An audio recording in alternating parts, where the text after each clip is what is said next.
Nós estamos começando mais um programa Bíblia Responde. Para nós é um prazer e uma alegria ter você aqui conosco no nosso programa. Esse programa que tem respondido perguntas e tantas perguntas que muitos têm se feito nesse tempo e nem sempre tem uma oportunidade, à luz da Bíblia, para ter a sua resposta sanada, sua resposta respondida. E conosco nesta manhã, para nos ajudar a responder a sua pergunta, conosco o pastor João Carlos. Pastor João, muito bom dia. Irmão Anderson, bom dia, você que faz desta programação se tornar toda especial. Um bom dia, um abraço de Jesus aí no seu coração, na sua vida, ele entrando na sua casa e entrando com a Bíblia respondendo. Aqui, a Bíblia responde. E como nós sempre fazemos, nós vamos responder duas perguntas que nos foram enviadas e se você deseja enviar sua pergunta, entre em contato conosco, porque aqui a Bíblia continua respondendo. Nós vamos para a nossa primeira pergunta de hoje.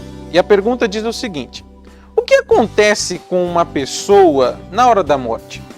A você que nos fez essa pergunta, receba um abraço caloroso de Jesus, ou fresco, não é? Não sei que região que você se encontra, pode ser que seja quente, então receba aí um abraço temperado de Jesus para a sua vida. Nós vamos iniciar respondendo essa pergunta sabendo da formação do homem. Gênesis 1, 26, Gênesis 2, 7. Gênesis 1. Também disse Deus: façamos o homem à nossa imagem, conforme a nossa semelhança. Tenha ele domínio sobre os peixes do mar, sobre as aves do céu, sobre os animais domésticos, sobre toda a terra e sobre todos os répteis que rastejam pela terra. Gênesis 2. Então formou o Senhor Deus ao homem do pó da terra e lhe soprou nas narinas o fôlego de vida, e o homem passou a ser alma vivente. Então, 1 em 26 não é a semelhança de Deus, tá certo? Os aspectos morais de Deus estão no homem. Já na segunda, que é um complemento desta criação, ele vai agora dar uma especificação. O corpo do pó da terra, o espírito do sopro, e do sopro que saiu, não é? Que é a palavra espírito, vento, sopro, vai nascer a alma vivente. Então, o homem é um ser tricotomo. Tem um corpo, uma alma e um espírito. Em Eclesiastes 12, 7, já está uma explicação o que vai acontecer depois da morte. Eclesiastes 12 e 7. E o pó volte à terra, como era, e o espírito volte a Deus, que o deu. Então você já viu, aí já está uma clássica resposta. O que vai acontecer com a pessoa na hora da morte? O seu corpo vai para a terra. O seu espírito e sua alma volta para Deus. Para que tenhamos uma compreensão da alma, vamos para Hebreus capítulo 4, versículo 12. Porque a palavra de Deus é viva e eficaz, e mais cortante do que qualquer espada de dois gumes, e penetra ao ponto de dividir a alma e o espírito, juntas e medulas, e é apta para discernir os pensamentos e propósitos do coração. Então você observou aí que é a única coisa que divide a alma do espírito é a palavra de Deus. Não existe neste universo algo que possa fazer. Podemos ter excelentes estudos acerca da psicologia, do psique, mas jamais vai conseguir fazer uma distinção de dividir a alma do espírito, e isso só faz pela palavra de Deus. Então o corpo volta para o pó, o espírito, não é, que é a razão do homem, e a alma, que é o sentimento do homem, volta para Deus. Agora nós temos que compreender uma coisa acerca da morte, que a morte é muito questionada no meio teológico, tá certo? Não acerca da morte, porque nós sabemos que passando, todos nós iremos morrer, mas de como surgiu a morte. Surgiu depois do pecado? Surgiu antes do pecado? Já se tinha noção do que é morte antes do pecado? Então nós vamos dar aqui alguns pontos de vista para acerca da morte. O primeiro, Gênesis 2 e 17.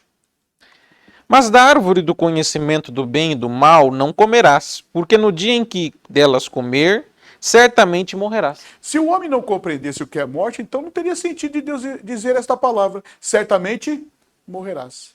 Como que o homem vivia? Comendo da árvore da vida. E se não comesse da árvore da vida? Uma pergunta para ser feita. Tá certo? Então aqui dá-se a entender que já havia morte antes do pecado. Gênesis capítulo 2, versículos 8 e 9. E plantou o Senhor Deus um jardim no Éden na direção do Oriente, e pôs nele o homem que havia formado. Do solo fez o Senhor Deus brotar toda a sorte de árvores agradáveis à vistas e boas para o alimento, e também a árvore da vida no meio do jardim, e a árvore do conhecimento do bem e do mal. Então, firmando, não é o versículo que eu já acabei de dizer aqui, que a árvore da vida e do conhecimento do bem e do mal, do conhecimento do bem e do mal, não podia ser tocada. Tocou, foi a desobediência que gerou o pecado. Tá certo? Que veio a morte aos homens, mas ele tinha que comer da árvore da vida. Agora, uma coisa que nós temos que ter ciência é que antes, no princípio dessa criação, da formação da mulher, o homem já sabia o que é fogo, já sabia o que era cozimento.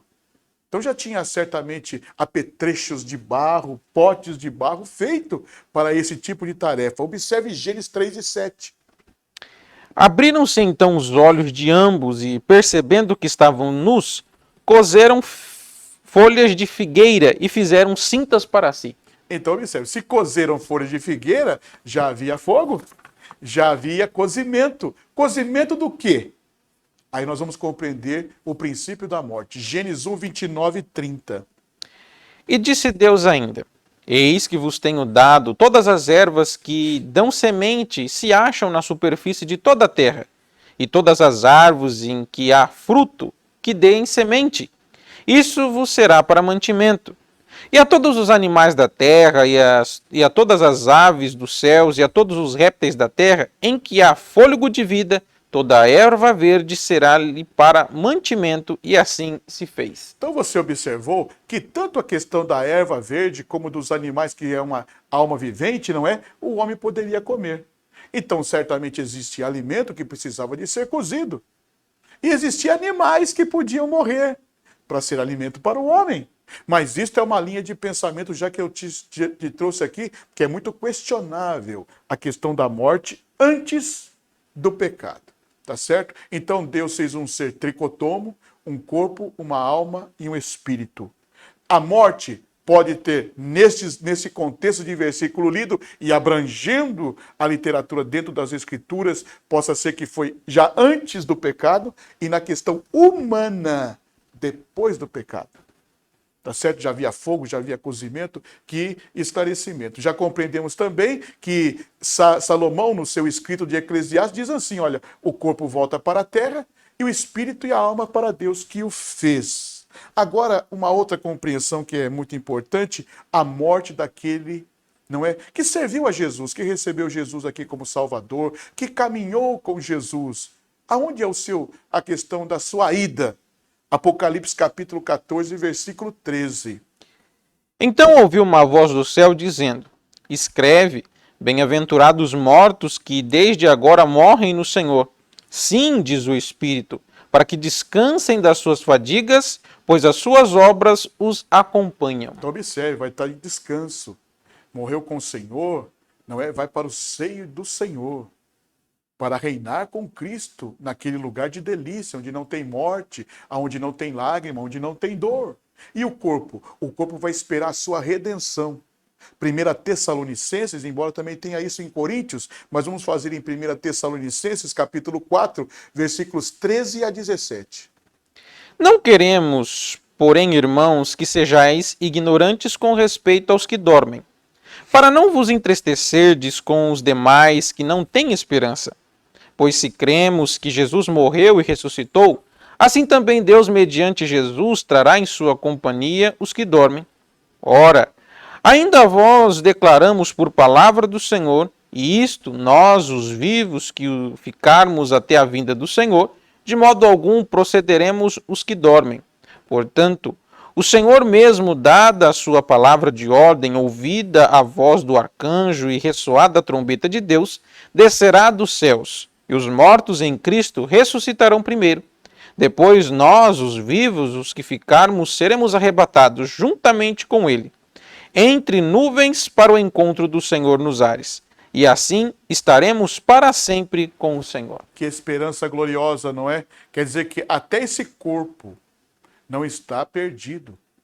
Ele será transformado num corpo semelhante ao de Jesus. Esta é a nossa esperança. Então observe que no céu este corpo receberá não é? Um revestimento de glória, incorruptibilidade, e será semelhante ao de Jesus. Então estaremos para sempre com o Senhor na sua vinda. Esta é a esperança do salvo. E daquele que não aceitou a salvação, daquele que não quis, porque Deus é um ser liberal, ele nunca vai forçar, ele sempre vai dizer assim: filho meu, dá-me o teu coração. Tendo tanto poder, tanta autoridade, ele não oprime o ser a querer aceitá-lo por obrigação. Ele é um ser generoso, que quer que você faça isso por você mesmo, o aceite. Mas se você não aceitar, um versículo, não é, que é esclarecedor. Lucas capítulo 16, versículos 22 e 23. Aconteceu morrer o mendigo e ser levado pelos anjos para o seio de Abraão, morreu também o rico e foi sepultado. No inferno, estando em tormentos, levantou os olhos e viu ao longe a Abraão e a Lázaro no seu seio. Você observou aí, não é? Que o rico foi levado para o inferno e o pobre foi levado para o seio do Abraão. Aqui não é problema de posição social. Aqui foi que ele não quis Deus como seu salvador. Tá certo? Observe que tudo está nele, tudo está centralizado nele. Quando ele fala assim, na sua expressão, folga minha alma, porque tem abundância, aí vem a palavra louco, hoje pedirão a tua alma, o que tem para dar? Então ele se centralizou nele, na sua capacidade, e não quis em Deus. E aí vem a história de Jesus dizendo, e ele foi para o inferno, a um lugar de tormento. Quer dizer que aquele que morre sem Cristo, o seu corpo vai para a terra, mas a sua alma e o seu espírito vai a um lugar de tormento, esperando a concretitude de tudo, tudo se fechar para o julgamento final. Amém? Aonde será julgado até Satanás, seus anjos e tudo. E aí virá o fim. Então, a sua pergunta, querido irmão, para onde, não é? O que acontece com a pessoa na hora da morte, se morreu com Cristo, para a presença de Deus. Cristo para um lugar de tormento. Amém? Fiquemos com Cristo. E nós vamos para a nossa segunda e última pergunta. Ela diz o seguinte: a pandemia é um propósito de Deus? Esta é uma pergunta, a você que nos fez, receba aí um abraço temperado de Jesus. Esta é uma pergunta que paira na mente de todos nós nesse dia. Eu creio que não tem um ser humano na Terra que, observando as coisas, não vai fazer uma grande pergunta. Agora, essa pergunta tem seus pontos de vista. Se você vai para o lado da ciência, que só recorre à questão da ciência, eles vão ter uma resposta. Se você vai para uma questão filosófica, dentro da filosofia, eles vão ter uma resposta. Agora, o que a Bíblia diz na questão do propósito de Deus com a pandemia? Primeiro, saiba, Deus é soberano. Nos seus atributos de onisciência, onipotência, onipresença, nada e ninguém vai pegar Deus de surpresa. Ele sabe tudo. Amém? E é nessa ciência de Deus é que nós vamos. Tem algum propósito nisto? Primeira coisa eu quero te dizer acerca da maldição, porque isto parece ser uma maldição, não é? Só no Brasil já passou de 400 mil mortos, tá certo? Deus amaldiçoa? Não. Não. A maldição surge por uma ação do ser. Vamos ver isto? Gênesis 3,14. Então o Senhor Deus disse à serpente: visto que fizeste, maldita és entre todos os animais domésticos, e o és entre todos os animais selváticos. Rastejarás sobre o teu ventre e comerás pó todos os dias da sua vida. Quem fez a serpente? Deus. Tudo que Deus fez é bom. Na sua natureza. Ele era um animal selvático e astuto, não é? É interessante que nessa astutícia, não é? Foi levado a essa situação. Agora observe essa palavra. Segundo o que fizeste, maldita será. Não é Deus que quis amaldiçoar. É a ação dela que a amaldiçoou. Outra coisa que vamos ver na questão da maldição, Gênesis 3:17. E Adão disse: visto que atendeste à voz de tua mulher e comeste da árvore que eu te ordenara não comesse, maldita é a terra por tua causa. Em fadigas obterás dela o sustento durante os dias de sua vida. Você observa que na criação, a cada tópico da criação, Deus termina com a palavra bom, bom, Bom, na terminação do homem, ele diz, muito bom. E como é que ele criou tudo perfeito e agora vai amaldiçoar? Ele não amaldiçoa, ele quer a bênção. Talvez você fale assim, mas pastor, se eu for para o Êxodo e para Deuteronômio, aonde está a questão da bênção da obediência e a maldição da desobediência. Ali é uma questão condicionada. Se me obedecer, a tua maçadeira, o teu gado, o teu filho, a tua família será abençoada. Se me desobedecer, não haverá chuva, haverá uma situação. Aí Jó foi justamente um livro inspirado e escrito para responder esta doutrina, a doutrina da retribuição. Sendo Jó tão bom, por que veio aquilo? Tá certo? Então saiba que esta pandemia que está aí, tá certo? Não é uma maldição voltada de Deus. Então, não é propósito de Deus amaldiçoar a sua criação. E como vai ser a resposta, então, disto? Então, eu já sei que na soberania de Deus, nada e ninguém vai pegar Deus de surpresa. Já compreendi que Ele, sendo tão excelso, não amaldiçoa a sua criação. Então, nós vamos trabalhar com 3 palavrinhas. Primeiro, a intervenção, a permissão e o propósito. A intervenção está em 1 Samuel 2, 25. Pecando o homem contra o próximo, Deus lhe será árbitro. Pecando, porém, contra o Senhor, quem intercederá por ele? Entretanto, não ouviram a voz de seu pai, porque o Senhor os queria matar. Observe que na questão, não é, do próximo, o Senhor intervém como árbitro, como juiz. Tá certo? E qual é a palavra de Jesus? Deixa a tua oferta, vai lá ao lugar onde você ofendeu e peça perdão. Não é? Vem e entrega a oferta. Que coisa bonita de Jesus. O conserto é maior do que a oferta. Que coisa, não é? A oferta só tem valor quando você está em paz com o próximo. Então, na questão do próximo, Deus intervém. E quem pode intervir entre mim e Deus? A intercessão. Isso está em Gênesis capítulo 18, versículo 22 e 23. Então partiram dali aqueles homens e foram para Sodoma. Porém Abrão permaneceu ainda na presença do Senhor. E aproximando-se a ele, disse, destruirás o justo com o ímpio? Então observe, o que a sentença de Sodoma e Gomorra? Vou destruir com fogo. Aí Abraão vai à sua presença para intervir pela vida de Ló, seu sobrinho. Senhor, havendo 50 justos naquela cidade, tu vai matar o justo com o injusto? E Deus vai respondendo, não, até que chegou em Ló.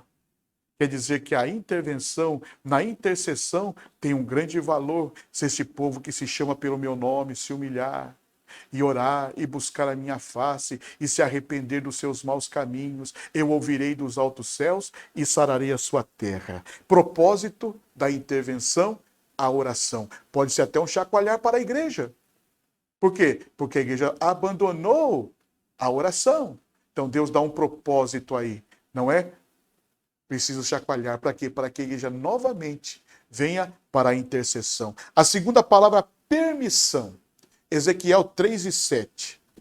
Mas a casa de Israel não te dará ouvidos, porque não me quer dar ouvidos a mim, pois toda a casa é de fronte obstinada e dura de coração. Então Deus permitiu que eles fossem levados cativo para a Babilônia.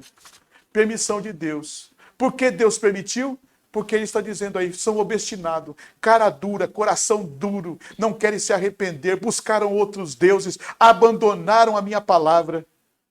Agora eu permito que eles vão, por um período de 70 anos, para que eles reflitam e voltem à minha presença. Então Deus permitiu. Se agora usarmos isto aqui como permissão de Deus, da soberania de Deus, você já está ciente que nada e ninguém vai pegar Deus de surpresa. Que isso pode ter surgido para que a igreja volte à sua posição da oração, da intercessão. Como permissão de Deus, é um sacudir de Deus ao homem, a questão da igreja, para se despertar. Porque o pecado está subindo diante da presença de Deus. E o pecado está num aspecto muito alto. Então o Senhor está intervindo nesta situação. O propósito, Jeremias 29, do 10 a 14, e depois vamos concluir com Lucas 19, 10. Assim diz o Senhor, Logo que se cumprirem para a Babilônia 70 anos, atentarei para vós outros e cumprirei para convosco a minha boa palavra, tornando a trazer-vos para este lugar.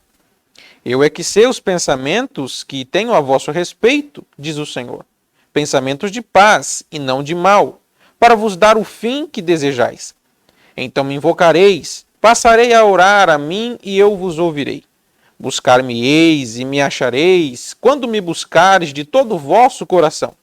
Sereis achado de vós, diz o Senhor, e farei mudar a vossa sorte. Congregar-vos-ei de todas as nações e de todos os lugares para onde vos lancei, diz o Senhor, e tornarei a trazer-vos ao lugar donde vos mandei para o exílio. Lucas 19, porque o Filho do Homem veio buscar e salvar o perdido. Esse é o propósito. Então o propósito de Deus não é amaldiçoar, não é matar por matar. Observe, é para que eu venha para o lugar da intercessão, para que haja a intervenção de Deus.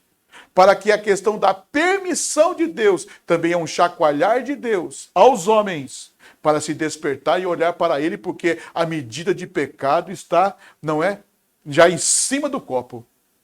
E o propósito de Deus nunca é matar.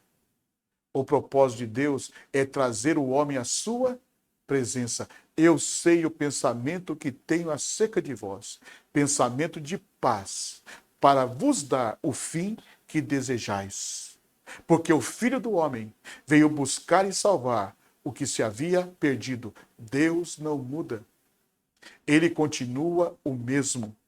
Tudo isso que acontece é um despertar para Deus, e que esse homem possa se despertar. A você que nos fez esta pergunta, este é um dos pontos de vista, diante de tantos outros que possam existir, mas com as Escrituras. Volte para a oração. Se Deus permitiu, tá certo? É para que despertemos para um concerto. E o propósito sempre vai ser um fim de paz, sempre vai ser um fim de salvação. Deus te abençoe. Muito obrigado por essa pergunta. Até a próxima edição do Bíblia Responde. E nós estamos chegando no final do nosso programa. Se você tem alguma dúvida, alguma pergunta, entre em contato conosco. Está aparecendo aí na sua tela. Faça a sua pergunta, tire todas as suas dúvidas, porque aqui você pergunta e a Bíblia responde. Um grande abraço.